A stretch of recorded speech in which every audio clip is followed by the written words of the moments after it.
ಹೋದ ವಿಡಿಯೋನಾಗ ನಾವು trend analysis ಬಗ್ಗೆ ಕಲ್ತಿದ್ದು. ಇವತ್ತಿನ ಈ ವಿಡಿಯೋನಾಗ ನಾವು ಸಪೋರ್ಟ್ ಮತ್ತು ರೆಸಿಸ್ಟೆನ್ಸ್ ಬಗ್ಗೆ ತಿಳ್ಕೊಳ್ಳೋಣ ನೋಡ್ರಿ ಇದು ವಿಡಿಯೋ ಭಾಳ ಇಂಪಾರ್ಟೆಂಟ್ ಆಗ್ತೈತಿ. ಯಾಕಂತಂದ್ರೆ ಟೆಕ್ನಿಕಲ್ ಅನಾಲಿಸಿಸ್ದಾಗ ನೀವು ಸಪೋರ್ಟ್ ರೆಸಿಸ್ಟೆನ್ಸ್ ನಿಮಗೆ ಏನಾರ ಗುರ್ತಾ ಇರಲಿಲ್ಲ ಅಂತಂದ್ರೆ ನೀವು ಟೆಕ್ನಿಕಲ್ ಅನಾಲಿಸಿಸ್ಲೇ ಟ್ರೇಡಿಂಗ್ ಮಾಡೋಕ್ಕನ್ನ ಸಾಧ್ಯ ಇಲ್ಲ. ಅದ ಕಾರಣ ಇವತ್ತಿನ ಈ ವಿಡಿಯೋನಾಗ ನಾವು ಸಪೋರ್ಟ್ ಮತ್ತು ರೆಸಿಸ್ಟೆನ್ಸ್ ಬಗ್ಗೆ ತಿಳ್ಕೊಳ್ಳೋಣ. ನೋಡ್ರಿ, ಸಪೋರ್ಟ್ ಮತ್ತು ರೆಸಿಸ್ಟೆನ್ಸ್ ಅಂದ್ರೆ ಏನಂತ ನಾವು ಒಂದು ಪ್ರಾಕ್ಟಿಕಲ್ ಉದಾಹರಣೆಯಲ್ಲಿ ತಿಳ್ಕೊಬೇಕಂತಂದ್ರೆ, ಇದೇ ನನ್ನ ಕಡೆ ಪೆಂಡ್ರಾಯ್ ಐತಿ. ಇದನ್ನು ನಾ ಈ ರೂಮ್ನಾಗ ಕುಂತೇನಿ, ಇಲ್ಲಿಂದ ಮ್ಯಾಗ್ ಒಗಿತೇನೆ. ಮ್ಯಾಗ್ ಒಗದ್ನಿ ಅಂತಂದ್ರೆ ಮ್ಯಾಗ್ ಆಕಾಶಿಗೆ ಹೋಗಂಗಿಲ್ಲ. ಮ್ಯಾಗೇನು ಸೀಲಿಂಗ್ ಐತಿ, ಮ್ಯಾಗೇನು ಗಾಡಿ ಐತಿ, ಅಲ್ಲಿ ತಳದ ಮತ್ತು ಕೆಳಗೆ ಬರ್ತೈತಿ. ಅದಕ್ಕೆ ನಾವು ಅಂತೀವಿ ರೆಸಿಸ್ಟೆನ್ಸ್. ಮತ್ತು ಪೆಂಡ್ರಾಯ್ ಅನ್ನ ನೆಲಕ್ಕೆ ಒಗಿತೇನೆ ರೀ. ನೆಲಕ್ಕೆ ಒಗಿನಿ ಅಂತಂದ್ರೆ ಇದು ಪೆಂಡ್ರಾಯ್ ಡೈರೆಕ್ಟ್ ಭೂಮಿನೇ ಹೋಗಂಗಿಲ್ಲ. ಇಲ್ಲಿ ಕೆಳಗೇನು ನೆಲ ಐತಿ, ಕೆಳಗೇನು ಫ್ಲೋರ್ ಐತಿ, ಅಲ್ಲಿ ನಿಲ್ತೈತಿದ. ಅದಕ್ಕೆ ನಾವು ಅಂತೀವಿ ಸಪೋರ್ಟ. ಯಾವಾಗನೂ ಸ್ಟಾಕದ ಪ್ರೈಸ್ ಅಥವಾ ಯಾವುದು ಇಂಡೆಕ್ಸದ ಪ್ರೈಸ್, ಕ್ರಿಪ್ಟೋ ಕರೆನ್ಸಿ ಪ್ರೈಸ್, ಇದೇನು ಸ್ಟ್ರಾಟಜಿ ಹೇಳತ್ತೇನೆ ಇದೆಲ್ಲ ಯೂನಿವರ್ಸಲ್ ವರ್ಕ್ ಆಗ್ತೈತಿ. ಯಾವುದು ಚಾರ್ಟನ್ನು ನೀವು ತೆಗೆದು ಈ ಸ್ಟ್ರಾಟಜಿಯನ್ನು ಫಾಲೋ ಮಾಡ್ಬೋದ. ಯಾವಾಗನೂ ಯಾವುದು ಸ್ಟಾಕದ ಪ್ರೈಸ್ ಬೆಳತೈತಿ ಬಟ್ ಒಂದು ಲೆವೆಲ್ ಮ್ಯಾಗ ಅದೇನ್ರಿ ತಡದ ಮ್ಯಾಗ ಹೋಗತ್ತಂತಂದ್ರೆ ಅದಕ್ಕೆ ನಾವು ಸಪೋರ್ಟ್ ಅಂತೀವಿ. ಮತ್ತು ಅದೇ ಥರ ಒಂದು ಸ್ಟಾಕದ ಪ್ರೈಸ್ ಏರಾತೈತಿ ಬಟ್ ಒಂದು ಲೆವೆಲ್ ಮ್ಯಾಗ ಬರೋಣ ಏರಾಕಾಗಲಿಲ್ಲ, ಅಲ್ಲೇ ತಡದ ಮತ್ತು ಬೆಳತ್ತಂತಂದ್ರೆ ಅದಕ್ಕೆ ನಾವು ರೆಸಿಸ್ಟೆನ್ಸ್ ಅಂತೀವಿ. ಇದು ನಿಮ್ಗೆ ಕ್ಲಿಯರ್ ಆಗಿರ್ಬೋದು ಬೇಸಿಕ್ಸ್.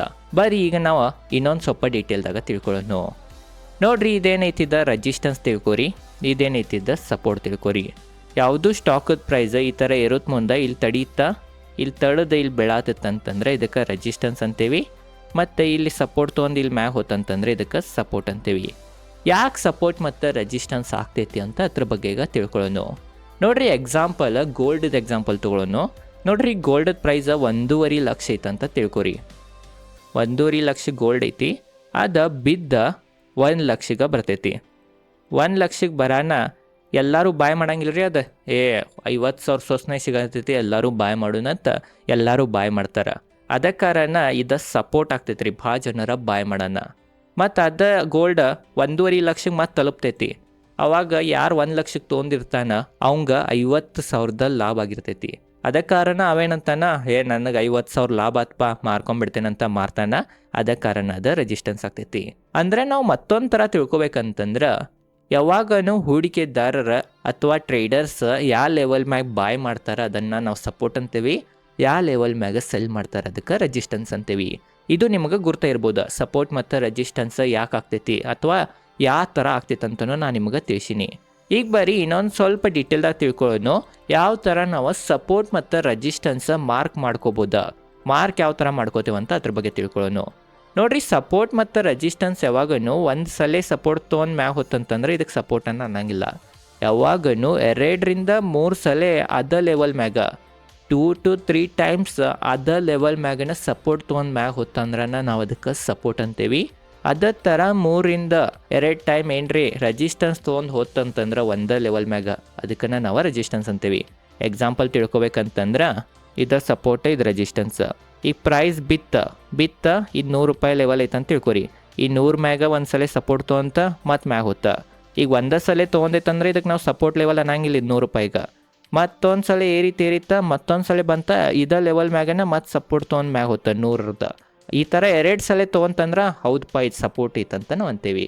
ಒಂದೇ ಟೈಮ್ ತೊಗೊಂಡ್ರೆ ಅನ್ನಂಗಿಲ್ಲ, 2 to 3 ಟೈಮ್ಸ್ ಒಂದೇ ಲೆವೆಲ್ ಮ್ಯಾಗ ಅಥವಾ ಒಂದೇ ರೇಂಜ್ದಾಗನ ಸಪೋರ್ಟ್ ತೊಗೊಂಡು ಮ್ಯಾಗ ಹೋದ್ರನ ಅದಕ್ಕೆ ನಾವು ಸಪೋರ್ಟ್ ಅಂತ ಕನ್ಸಿಡರ್ ಮಾಡ್ತೀವಿ. ಒಂದೇ ಸಲ ತೊಗೊಂಡು ಹೋಗೈತಂದ್ರೆ ಅದಕ್ಕೆ ಸಪೋರ್ಟ್ ಅಂತ ಕನ್ಸಿಡರ್ ಮಾಡಂಗಿಲ್ಲ. ಇದು ನಿಮ್ಗೆ ಗುರ್ತಿರ್ಬೇಕಾ. ಅದೇ ಥರ ಸೇಮ್ ರೆಸಿಸ್ಟೆನ್ಸನ್ನು ಇದು 200 ಲೆವೆಲ್ ಐತಂತ ತಿಳ್ಕೊರಿ. ಈಗ ನೋಡ್ರಿ, ಸ್ಟಾಕದ ಪ್ರೈಸ್ ಏರಾತತ್ತ, ಒಂದು ಸಲ ರೆಸಿಸ್ಟೆನ್ಸ್ ತೊಗೊಂತಿಲ್ಲಿ, ಇಲ್ಲಿ ಒಂದು ಸಲ ರೆಸಿಸ್ಟೆನ್ಸ್ ತೊಗೊಂತಂತಂದ್ರೆ ಇದಕ್ಕೆ ರೆಸಿಸ್ಟೆನ್ಸ್ ಅಂತ ನಾವು ಅನ್ನಂಗಿಲ್ಲ. ಮತ್ತೊಂದು ಸಲನೂ ಸೇಮ್ ಲೆವೆಲ್ ಮ್ಯಾಗನ ಬಂದ 200 ಲೆವೆಲ್ ಮ್ಯಾಗನ ಬಂದನ ರೆಸಿಸ್ಟೆನ್ಸ್ ತೊಗೊಂತಂತಂದ್ರೆ ಅದಕ್ಕೆ ನಾವು ಅಂತೀವಿ ರೆಸಿಸ್ಟೆನ್ಸ್ ಅಂತ. ಇದು ನಿಮಗೆ ಗುರ್ತಾ ಇರ್ಬೋದ. ಅದೆಲ್ಲ ನಾವು ಚಾರ್ಟ್ನಾಗ ಹೋಗಿ ಇನ್ನೊಂದು ಸಲ ತಿಳ್ಕೊಳ್ಳೋಣ. ಬಟ್ ಇದ್ರೆ ನಿಮಗೆ ಗುರ್ತಾ ಇರ್ಬೋದ, ಯಾವಾಗನೂ 2ಕ್ಕಿಂತ 3 ಸಲ ಒಂದೇ ಲೆವೆಲ್ ಮ್ಯಾಗ ಸಪೋರ್ಟ್ ತೊಗೊಂಡು ಹೋದ್ರನ ಅದಕ್ಕೆ ಸಪೋರ್ಟ್ ಅಂತ ಕನ್ಸಿಡರ್ ಮಾಡ್ತೀವಿ. 2 ಟೈಮ್ ಒಂದೇ ಲೆವೆಲ್ ಮ್ಯಾಗನ ರೆಸಿಸ್ಟೆನ್ಸ್ ತೊಗೊಂಡು ಕೆಳಗೆ ಬಂತಂದ್ರೆ ಅದಕ್ಕೆ ನಾವು ರೆಸಿಸ್ಟೆನ್ಸ್ ಅಂತ ಅಂತೀವಿ. ಇದ್ರ ಬಗ್ಗೆನೂ ನಿಮಗೆ ಗುರ್ತಾಗಿರ್ಬೋದು. ಈಗ ಬರೀ ಇನ್ನೊಂದು ಸಪೋರ್ಟ್ ಮತ್ತು ರೆಸಿಸ್ಟೆನ್ಸದ ರೂಲ್ ಐತಿ, ಅದ್ರ ಬಗ್ಗೆನೂ ತಿಳ್ಕೊಳ್ಳೋಣ. ಆಮ್ಯಾಗ ಚಾರ್ಟ್ನಾಗ ನಾವು ತಿಳ್ಕೊಳ್ಳೋಣ.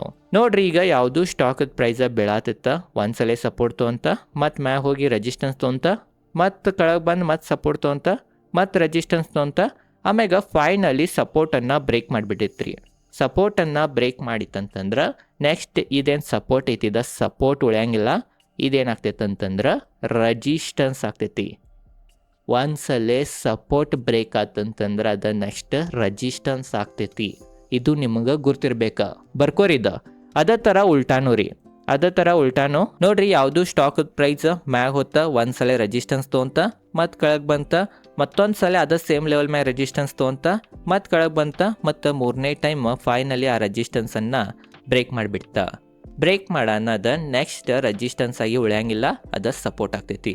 ಪ್ರೈಸ್ ಒಮ್ಮೆಲೆ ಈ ಥರ ಮ್ಯಾಗ ಹೋಗಿ ಸೇಮ್ ಮೊದಲೇನು ರೆಜಿಸ್ಟೆನ್ಸ್ ಇತ್ತ ಅಲ್ಲೇ ಸಪೋರ್ಟ್ ತೊಗೊಂಡ ಮತ್ತು ಮ್ಯಾಗ ಹೋಗ್ಬೋದ. ಅದ ಕಾರಣ ಈ ನಿಯಮವನ್ನು ನಿಮಗೆ ಗುರ್ತಿರ್ಬೇಕು. ಸಪೋರ್ಟ್ ಒಂದ್ಸಲ ಬ್ರೇಕ್ ಅಂತಂದ್ರೆ ನೆಕ್ಸ್ಟ್ ರೆಜಿಸ್ಟೆನ್ಸ್ ಆಗ್ತೈತಿ, ರೆಜಿಸ್ಟೆನ್ಸ್ ಒಂದ್ಸಲ ಬ್ರೇಕ್ ಅಂತಂದ್ರೆ ಸಪೋರ್ಟ್ ಆಗ್ತೈತಿ.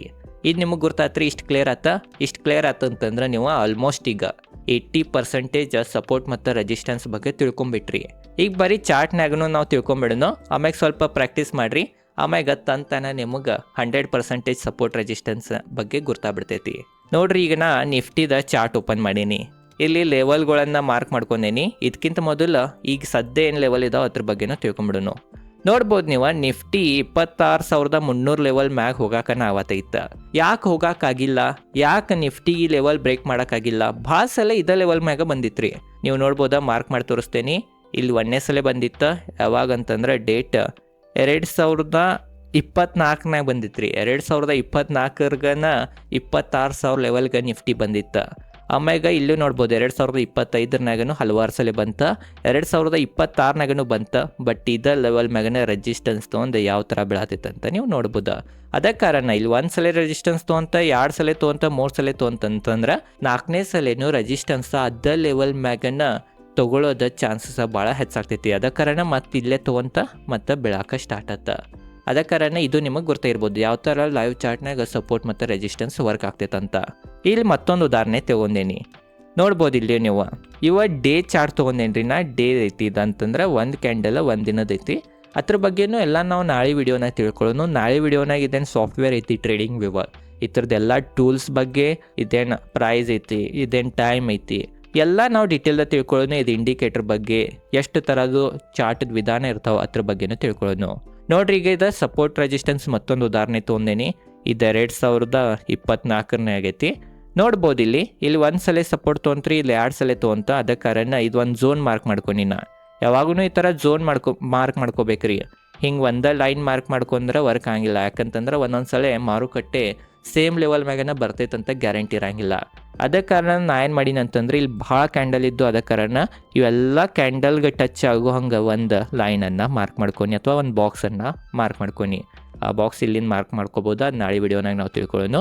ಮಾರ್ಕ್ ಮಾಡೋಣ. ನೋಡ್ಬೋದಾ, ಇಲ್ಲಿ ಒಂದು ಸಲ ರೆಜಿಸ್ಟೆನ್ಸ್ ತೊಗೊಂತಾನ, ಇಲ್ಲಿ ರೆಜಿಸ್ಟೆನ್ಸನ್ನು ಮಾರ್ಕ್ ಮಾಡ್ಕೊಂಡೀನಿ. ಇಲ್ಲಿ ನೋಡ್ಬೋದಾ, 2ನೇ ಸಲ ರೆಜಿಸ್ಟೆನ್ಸ್ ತೊಗೊಂತ ಮತ್ತು ಬಿತ್ತ ಬೆಳಾನ ಇಲ್ಲೇನು ಭಾಳ ಸಲ ಸಪೋರ್ಟ್ ತೊಗೊಂಡು ಮ್ಯಾಗ ಹೋಯ್ತ ಅಲ್ಲೇ ತೊಗೋಬೋದು ಅನ್ನೋ ಕಾರಣದಿಂದ ಇಲ್ಲಿ ನೋಡ್ಬೋದು ಮತ್ತು ಅಲ್ಲೇ ತೊಗೊಂಡು ಮತ್ತು ಮ್ಯಾಗ ಹೋಗಿ ಫೈನಲಿ ಆ ರೆಜಿಸ್ಟೆನ್ಸನ್ನು ಬ್ರೇಕ್ ಮಾಡಿತ್ತು ಮಾರ್ಕೆಟ್. ನೋಡ್ಬೋದು ಮಾರ್ಕೆಟ್ ರೆಜಿಸ್ಟೆನ್ಸ್ ಬ್ರೇಕ್ ಮಾಡಿದ್ರೆ ಯಾವ ಥರ ಇರ್ತೈತಂತ. ಮತ್ತೊಂದು ನಿಮಗೆ ಗುರ್ತನೇ ಇರ್ಬೋದು, ಒಂದು ಸಲ ರೆಜಿಸ್ಟೆನ್ಸ್ ಬ್ರೇಕ್ ಆದರೆ ನೆಕ್ಸ್ಟ್ ಸಪೋರ್ಟನ್ನು ಆಗ್ತೈತಿ. ಅದನ್ನ ಮುಂದೆ ಮತ್ತೆ ಎಕ್ಸಾಂಪಲ್ಗಳು ಇಲ್ಲಿ ಮಾಡ್ಕೊಂಡೇನಿಲ್ಲ ರೀ, ಅಲ್ಲಿ ತಿಳ್ಕೊಬೋದು. ನೋಡ್ರಿ, ಇಲ್ಲಿ ಭಾಳ ಸಪೋರ್ಟ್ ರೆಜಿಸ್ಟೆನ್ಸ್ ತೊಗೊಂಡು ಮ್ಯಾಗ ಹೋಗೈತಿ. ಇವೆಲ್ಲ ಝೋನ್ ಮಾರ್ಕ್ ಮಾಡ್ಕೊಂಡೇನಿ. ಇದ್ರ ಬಗ್ಗೆನೂ ಈಗ ತಿಳ್ಕೊಳ್ಳೋಣ. ನೋಡ್ಬೋದು ನೀವು, ಇಲ್ಲಿ ಒಂದು ಸಲ ಸಪೋರ್ಟ್ ತೊಗೊಂತ, ಇಲ್ಲಿ 2 ಸಲ ತೊಗೊಂತ, 3 ಸಲ ತೊಗೊಂತ. ಅದ ಕಾರಣ ಸಪೋರ್ಟ್ ಲೆವೆಲ್ ಮಾರ್ಕ್ ಮಾಡ್ಕೊನಿ.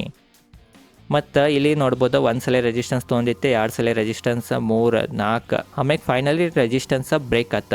ಬ್ರೇಕ್ ಆಗೋಣ ನೋಡ್ಬೋದು. ನೆಕ್ಸ್ಟ್ ಇದು ರೆಜಿಸ್ಟೆನ್ಸ್ ಆಗಿ ವರ್ಕ್ ಆಗಲಿಲ್ಲ, ನೆಕ್ಸ್ಟ್ ಇದು ಸಪೋರ್ಟ್ ಆಗಿ ವರ್ಕ್ ಆತ. ಅದೇ ಥರ ನೋಡ್ಬೋದು ಇಲ್ಲಿಯೂ ಸಹ ನೀವು ನೋಡ್ಬೋದು, ಒಂದು ಸಲ ರೆಜಿಸ್ಟೆನ್ಸ್ ಆತ್ರಿ, ಆಮೇಲೆ ನೆಕ್ಸ್ಟ್ ಇದು ಸಪೋರ್ಟ್ ಆತ, ಮತ್ತೊಂದು ಸಲನೂ ಸಪೋರ್ಟ್ ಆತ. ಅದ ಕಾರಣ ಇವೆಲ್ಲ ಲೈವ್ ಉದಾಹರಣೆಗಳ ಮೂಲಕ ನಾ ತಿಳಿಸಿನಿ ಯಾವ ಥರ ಮಾರ್ಕ್ ಮಾಡ್ಬೋದು ಅಂತ. ನೋಡ್ರಿ, ಚಾರ್ಟ್ನಾಗ ಈ ಥರ ಕಾಣ್ತೈತಿ. ಈ ಥರ ನೀವು ಏನ್ರಿ ಮಾರ್ಕ್ ಮಾಡ್ಕೊಂಡ್ರಿ ಅಂತಂದ್ರೆ ನೀವು ಅಲ್ಲಿ ಲೆವೆಲ್ಗಳನ್ನು ಕಂಡು ಹಿಡಿಬೋದಾ. ಈಗ ಪ್ರೈಸ್ ನೋಡ್ಬೋದಾ, ಭಾಳ ಎಕ್ಸ್ಪರ್ಟ್ಗಳು ಟಿ ವಿನಾಗ ಬಂದು ಅಂತಾರಲ್ಲ ರೀ. ಈಗ ನಿಫ್ಟಿ ನೋಡ್ಬೋದಾ 23,600 ನಡೆದೈತಿ. ಈಗ ನೆಕ್ಸ್ಟ್ ಸಪೋರ್ಟ್ ಲೆವೆಲ್ 23,000 ಐತಿ. ಹಂಗೆ ನೀವು ಈ ಸಪೋರ್ಟ್ ಮತ್ತು ರೆಸಿಸ್ಟೆನ್ಸನ್ನು ಮಾರ್ಕ್ ಮಾಡ್ಕೊಂಡನ್ನ ಹೇಳ್ತಾರವ್ರ. ಅದ ಕಾರಣ ನೀವು ಸಹ ಈ ವಿಧಾನದಲ್ಲಿ ಸಪೋರ್ಟ್ ಮತ್ತು ರೆಸಿಸ್ಟೆನ್ಸ್ ಏನ್ರಿ ಮಾರ್ಕ್ ಮಾಡ್ಕೊಂಡ್ರಿ ಅಂತಂದ್ರೆ ಖಂಡಿತವಾಗಿ ನಿಮಗೂ ಲೆವೆಲ್ಗಳು ಗುರ್ತಾಗ್ತಾವ. ಮಾರ್ಕೆಟ್ ಬಿದ್ದರೆ ಎಷ್ಟು ಬೀಳ್ಬೋದು, ಏರಿದ್ರೆ ಎಷ್ಟು ಇರ್ಬೋದು ಅಂತ ಅದ್ರ ಬಗ್ಗೆನೂ ನೀವು ಕಂಡು ಹಿಡಿಬೋದು. ಇದೇನ್ರಿ ಕಲಿತ್ರಿ ಅಂತಂದ್ರೆ ಆಲ್ಮೋಸ್ಟ್ ಎಲ್ಲ ಬೇಸಿಕ್ದಿಂದ ಅಡ್ವಾನ್ಸ್ನ ಎಲ್ಲ ಸಪೋರ್ಟ್ ರೆಜಿಸ್ಟೆನ್ಸ್ ಬಗ್ಗೆ ನಿಮಗೆ ತಿಳಿಸೇನಿ. ಮೇನ್ ಈಗ ನೀವೇನು ಮಾಡ್ಬೇಕಂತಂದ್ರೆ ನಿಫ್ಟಿದ ಅಥವಾ ಬ್ಯಾಂಕ್ ನಿಫ್ಟಿದ ಚಾರ್ಟನ್ನು ತೆಗೀರಿ ಮತ್ತು ಸಪೋರ್ಟ್ ರೆಜಿಸ್ಟೆನ್ಸನ್ನು ಮಾರ್ಕ್ ಮಾಡಿರಿ, ಪ್ರಾಕ್ಟೀಸ್ ಮಾಡಿರಿ. ಎಷ್ಟು ಸಲ ವರ್ಕ್ ಆಗೈತಿ, ಎಷ್ಟು ಸಲ ವರ್ಕ್ ಆಗಿಲ್ಲ, ಯಾಕೆ ವರ್ಕ್ ಆಗೈತಿ, ಯಾಕೆ ವರ್ಕ್ ಆಗಿಲ್ಲ ಅಂತ ಸ್ವಲ್ಪ ತಲೆ ಹಚ್ಚಿರಿ, ತಲೆ ಓಡಿಸ್ರಿ. ಅಂದ್ರೆ ನಿಮಗೆ ಇನ್ನೊಂದಿಷ್ಟು ಕಾನ್ಫಿಡೆನ್ಸ್ ಬರ್ತೈತಿ ಮತ್ತು ಇನ್ನೊಂದಿಷ್ಟು ನೀವು ಕಲಿಬೋದು. ಓವರ್ ಆಲ್ ಇದೇ ಇತ್ತು ಈ ವಿಡಿಯೋನಾಗ. ನಿಮಗೆ ಡೀಟೇಲ್ದಾಗ ಸಪೋರ್ಟ್ ಮತ್ತು ರೆಜಿಸ್ಟೆನ್ಸ್ ಬಗ್ಗೆ ಗುರ್ತಾಗಿರ್ಬೋದು ಅಂತ ನನಗನ್ನಿಸ್ತೈತಿ. ಕಮೆಂಟ್ ಸೆಕ್ಷನ್ನಾಗ ನನಗೆ ಒಂದು ಆನ್ಸರ್ ಕೊಡ್ರಿ. ಒಂದು ಸಲ ಸಪೋರ್ಟ್ ಏನಾರ ಬೇಕಾತಂದ್ರೆ ನೆಕ್ಸ್ಟ್ ಏನಾಗ್ತೈತಂತ.